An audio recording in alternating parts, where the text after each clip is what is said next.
Okay students, so let's continue the मतलब second video of our first part. तो हम six paragraph पे आए थे बेटा। Then there was no looking back for this determined young girl. उसके बाद से ये जो लड़की थी, इसको पीछे मुड़कर देखने की कोई ज़रूरत नहीं पड़ी। She saved money and enrolled in a course at Uttarkashi Nehru Institute of Mountaineering. फिर उसने धीरे धीरे मतलब उसको उसका इंटरेस्ट इतना हो गया माउंटेनरिंग को लेकर कि फिर उसने अपने पैसे बचाने शुरू कर दिए और उत्तरकाशी नेहरू इंस्टीट्यूट में उसने अपना फॉर्म भी भर दिया as a mountaineer. My college semester in Jaipur was to end in April but it ended on the 19th of may.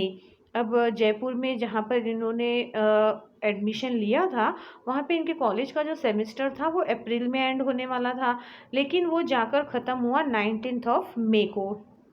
And I was suppose to be in Uttarkashi on the 21st। और संतोष यादव को उत्तरकाशी, जहाँ पर इन्होंने अपना admission लिया था Nehru Institute of mountaineering में, वहाँ पर इनको 21st ऑफ मे को पहुँचना था। So I did not go back home, instead I headed straight for the training. अब इसलिए वो वापस घर नहीं जा सकी, जैसे कि पहले इनका था कि भाई इनका एग्ज़ाम जो है अप्रैल में एंड हो जाएगा, तो ये सोची थी कि फिर ये अपने घर चली जाएंगी और वहाँ से फिर वो उत्तरकाशी चली जाएंगी। लेकिन अनफॉर्चुनेटली इनका एग्ज़ाम जो है वो 19th मई को पूरा हुआ और इनको उत्तरकाशी 21st मई को पहुँच जाना था। तो ये घर न जाकर सीधा कहाँ चली गई, ट्रेनिंग के लिए। I had to write a letter of apology to my father, without whose permission I had got myself enrolled at Uttarkashi. फिर वहाँ जाकर उन्होंने अपने फादर को एक माफ़ी वाला पत्र, अपॉलोजी यानी माफ़ी मांगते हुए एक पत्र लिखा, जिसमें उन्होंने माफ़ी मांगी कि बिना उनके परमिशन इन्होंने उत्तरकाशी में अपना एडमिशन करा लिया है। हेडेड स्ट्रेट फॉर का मतलब होता है वेंट टूवर्ड्स, मतलब आगे बढ़ जाना। Now we come to the 7th paragraph. Thereafter Santosh went on an expedition every year. उसके बाद जब वो ट्रेनिंग में ज्वाइंट हो गई, ट्रेनिंग स्टार्ट कर दी, तो हर साल वो माउंटेनियरिंग के लिए जाने लगी। हर क्लाइंबिंग स्किल मैच्योर्ड रैपिडली। अब वो धीरे धीरे, जब आप कोई भी काम करोगे तो उसमें आप परफेक्ट होते ही जाओगे, तो धीरे धीरे उनकी जो क्लाइंबिंग स्किल थी, यानी जो उनकी नॉलेज था, वो और ज़्यादा मैच्योर होते गया, बहुत तेज़ी से वो बढ़ने लगा। Also she developed a remarkable resistance to cold and the altitude. साथ ही साथ ठंडी है और दूसरे किस तरह से चढ़ना है, क्या उनको मतलब प्लानिंग करनी है, इसके अंदर भी इन सब चीज़ों को लेकर भी उनके अंदर काफ़ी डेवलपमेंट शुरू हो गए। Equipped with an iron will, physical endurance and an amazing mental toughness, she proved herself repeatedly। मतलब आयरन विल मतलब लोखंड जैसी, मतलब इच्छा वाली, मजबूत इच्छा वाली। साथ ही साथ फिजिकल एंड्योरेंस, मतलब किसी भी एंड्योरेंस मतलब सहनशीलता। कई बार लोगों का शरीर कमज़ोर पड़ जाता है, लेकिन उनकी इतनी अच्छी फिजिकल एंड्योरेंस थी, सहनशीलता उनकी इतनी अच्छी थी।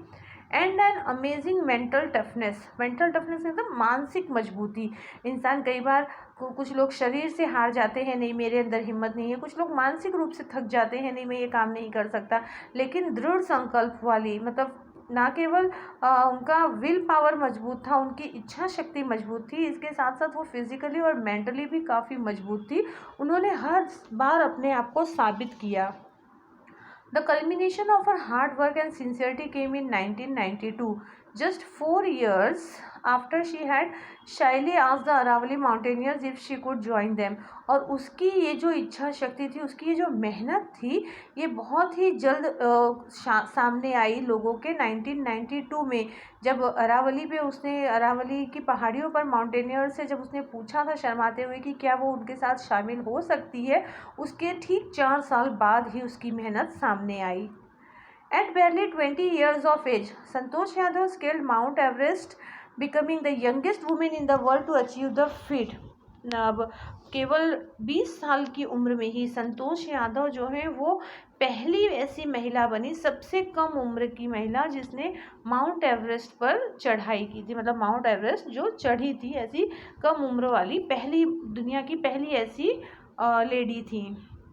If her climbing skill, physical fitness, and mental strength impressed her senior, her concern for other and desire to work together with them found her a special place in the heart of fellow climber। मतलब उनकी जो physically mentally जो fitness थी और जो climbing करने का जो टैलेंट था, ये उसके सीनियर्स को तो इम्प्रेस प्रभावित करता ही था, साथ ही साथ उसके साथ काम करने वाले जो दूसरे लोग थे उनके उनके प्रति उसकी चिंता, अपने काम के प्रति उनका लगन, ये देखकर दूसरे जो उनके फेलो क्लाइंबर्स मतलब साथ में चढ़ने वाले जो लोग थे उनके दिलों में भी एक खास जगह बनाती थी। ओके, देखो किस तरह से कितना स्ट्रेट पहाड़ है, किस तरह से उनको क्लाइंबिंग करना होता है, किस तरह से सिखाया जाता है। 8th पैराग्राफ देखो बेटा। During the 1992 Everest mission, Santosh Yadav provided special care to a climber who lay dying at the South Pole. ऐसे ही 1992 में जब वो एवरेस्ट मिशन पर थी उस समय वो संतोष यादव के साथ बहुत से लोग चढ़ ही रहे थे, तो उस समय उन्होंने बहुत ही खास साउथ पोल पे बहुत एक मतलब एक क्लाइंबर था जो एकदम मरने की कंडीशन में आ गया था, उसका बहुत ध्यान रखा। She was unfortunately unsuccessful in saving him, उसने बहुत कोशिश की लेकिन वो उसको नहीं बचा पाई। However, she managed to save another climber, Mohan Singh, who would have met with the same fate had she not shared her oxygen with him. हालांकि एक दूसरा क्लाइंबर जो था जिसका नाम मोहन सिंह था, उन संतोष यादव ने उसको बचा लिया। अगर वो अपना ऑक्सीजन सिलेंडर उसके साथ शेयर नहीं करती तो शायद वो पहले वाले क्लाइंबर की तरह ही मोहन सिंह की भी डेथ हो जाती, लेकिन संतोष यादव ने अपना ऑक्सीजन उसके साथ शेयर करके उसकी जान बचा ली थी। Now we come to the 9th para. Within 12 months, Santosh found herself a member of an Indo-Nepalese women expedition that invited her to join them. मतलब 12 महीने के अंदर ही, 12 महीने आप कहो तो एक साल के अंदर ही संतोष ने पाया कि इंडो नेपालीज जो वुमेन एक्सपीडिशन है एज अ मेंबर उसको उन लोगों ने अपना मेंबर बनाया और उसको अपने साथ वापस एवरेस्ट पे चढ़ने के लिए इन्वाइट किए। She then scale the Everest the second time, और वही मतलब एक साल के अंदर ही उन्होंने सेकेंड टाइम एवरेस्ट पर चढ़ी। Thus setting a record as the only women to have scale the Everest twice. इस तरह उन्होंने एक रिकॉर्ड कायम किया कि एकमात्र औरत जो एवरेस्ट पर 2 बार चढ़ चुकी है।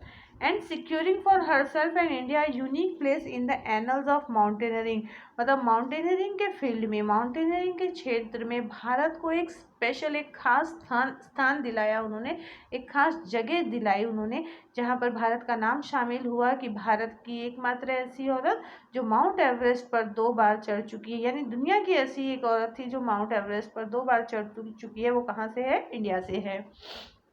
In recognition of her achievement, the Indian government bestowed upon her one of the nation's top honor, the Padma Shri। और उनके इतनी सारी प्राप्ति जो मतलब इतनी सारी उन्होंने भारत का नाम ऊंचा किया, दुनिया में भारत का नाम इतना आगे लेकर गई, वो इसके लिए भारत सरकार ने उनके सम्मान में उन्हें पद्मश्री से सम्मानित किया। अब ये कुछ मीनिंग दी गई है। फिर हमारा लास्ट 10th पैराग्राफ है। Describing her feeling when she was literally on the top of the world. जब संतोष यादव एकदम शिखर पर थी, तो एकदम टॉप पर जब वो थी तो वहाँ पर उस अपनी फीलिंग्स, अपनी भावनाओं को बताते हुए वो कहती हैं, Santosh has said it took some time for the enormity of the moment to sink in. मतलब थोड़ा समय उनको लगा कि मतलब वो पूरी तरह से उसमें वो जो एनॉर्मिटी मतलब इतनी बड़ी जो वो पल था, वो माउंट एवरेस्ट की ऊंचाई पर पहुंची थी, वो पूरी तरह से उसमें डूब गई थी। Then I unfold the Indian tricolour and held it aloft on the roof of the world.